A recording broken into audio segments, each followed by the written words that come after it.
बिस्मिल्लाहिर्रहमानिर्रहीम। अस्सलाम वालेकुम। मैं प्रोफेसर डॉक्टर अंजुम रहमान।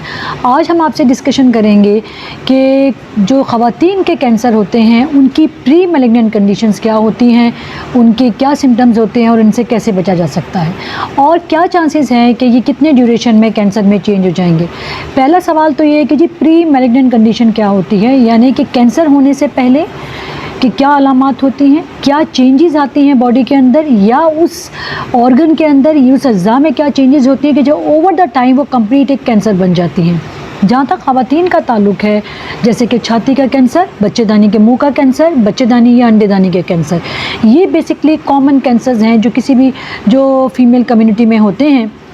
इनमें से प्री मैलिग्नेंट कंडीशन यानी कि कैंसर से पहले की स्टेज जो आगे जाके ओवर द टाइम कैंसर में चेंज होगी, उसके क्या रिस्क होते हैं।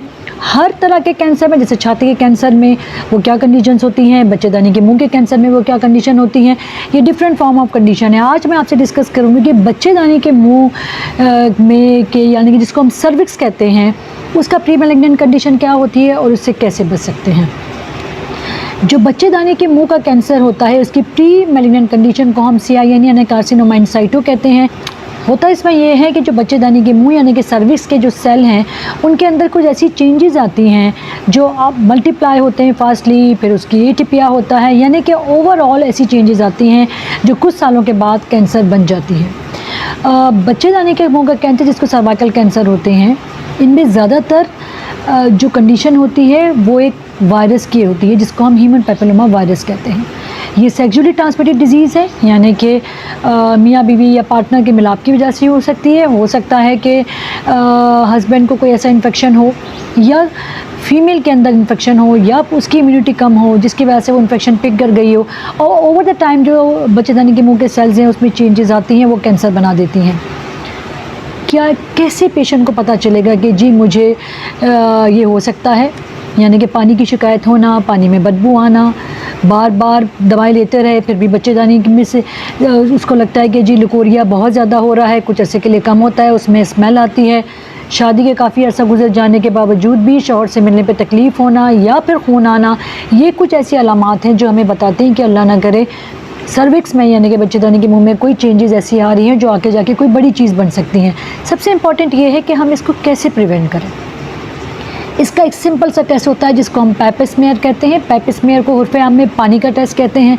हर शादीशुदा औरत को या सेक्सुअली एक्टिव ख़वातीन को 3 साल में एक दफ़ा ये ज़रूर करवाना चाहिए।